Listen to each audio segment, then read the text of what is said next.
హైవ్యూస్ సమంత కోసమో లేదన్నప్పుడు వ్యూస్ కోసం నేను ఈ వీడియో ఇవ్వట్లా. మొన్న నయనతారది నెట్ఫ్లిక్స్లో డాక్యుమెంటరీ చూసా. అందులో కూడా తను అదే చెప్పింది. ఏమనంటే ఇప్పుడు ఒక అమ్మాయి అబ్బాయి ప్రేమించుకున్నారు, విడిపోయారు. ఫస్ట్ క్వశ్చన్ అమ్మాయినే అంటారు. ఏమని? ఎందుకు విడిపోయారు, మీ నెక్స్ట్ స్టెప్ ఏంటి, అసలు ఏం జరిగింది? కనీసం అబ్బాయిని ఒక మాట కూడా అడగరు. అండ్ ఆ తర్వాత నయనతార మరలా చెప్పింది అనమాట, ఈ సొసైటీలో పెళ్ళి కానీ విడాకులు కానీ లవ్లో బ్రేకప్లు కానీ ఏది జరిగినా అమ్మాయిదే తప్పు అన్నట్టు, ఇక అమ్మాయి జీవితం ఎండ్ అయిపోయింది అన్నట్టు రకరకాల మాట్లాడతారు. ఏ మనుషులు రా బాబు అన్న. సమంత పొజిషన్ కూడా అదే. ఆల్మోస్ట్ విడాకులు తీసుకున్న తర్వాత సెకండ్ హ్యాండ్ అంటూ దారుణంగా పోస్టులు పెట్టారు. యూజ్డ్ రా అంటూ, ఆల్రెడీ వాడేసిన పీస్ రా అన్నట్టు రకరకాల చెత్తా చెదర పోస్టులు పెట్టారు. అది చూసి వాళ్ళ ఇంట్లో వాళ్ళు పడిన బాధ, ఈమె పడుతున్న బాధ, అసలు నా వల్ల అవ్వలేదు.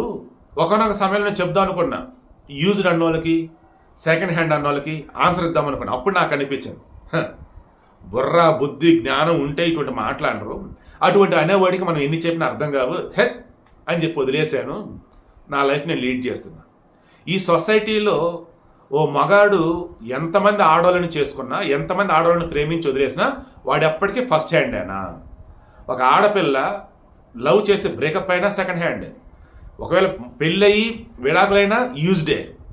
అంటే ఆడవాళ్ళు అంటే అంత చౌక, లేదంటే అంత చీపా, లేదన్నప్పుడు ఏదైనా అనొచ్చా? ఏంటి సొసైటీ అని అంటుంది. నేను అదే అంటున్నా. నేను చాలామంది అబ్జర్వ్ చేశాను, మగాళ్ళు రెండో పెళ్ళప్పుడు కూడా ఈ పనికి వల్ల బ్యాచ్ భాష చెప్పండి ఫస్ట్ హ్యాండ్ని చూస్తాడు. అంటే మొదటిసారి పెళ్లి చేసుకున్న అమ్మాయిని చూస్తాడు, ఏదో రెండో పెళ్లి చేసుకుంటూ కూడా. అదే ఆడవాళ్ళకి వచ్చేసి పాపం వారు ఫస్ట్ టైం మ్యారేజ్ అయినా అన్ని క్వాలిటీస్ ఉన్నవాడిని చేసుకుందని అనుకుంటూ ఉంటే, ఏ లేదు వాడు అనుకోకుండా డైవర్స్ అయింది అంతేలే, వాళ్ళ ఆవిడ చనిపోయింది అంతేలే, చాలా మంచోడు, ఆడిని చేసుకొని ఫోర్స్ చేస్తాను ఇంట్లో వాళ్ళు కూడా. సో వీడికి ఇంటెన్షన్ ఏదండి? సింపుల్. ఇక నుంచి మన ఆలోచన విధానం మారుద్దాం. ఆడ మగ అన్నప్పుడు ఈక్వల్ అంటున్నాం కదా, కనీసం డైవర్స్ అప్పుడైనా, లవ్ బ్రేకప్ అప్పుడైనా ఆడవారికి పోతే మగవాడిని క్వశ్చన్ చేయండి. ముందు ఆడవాళ్ళని క్వశ్చన్ చేయండి, నో ప్రాబ్లం.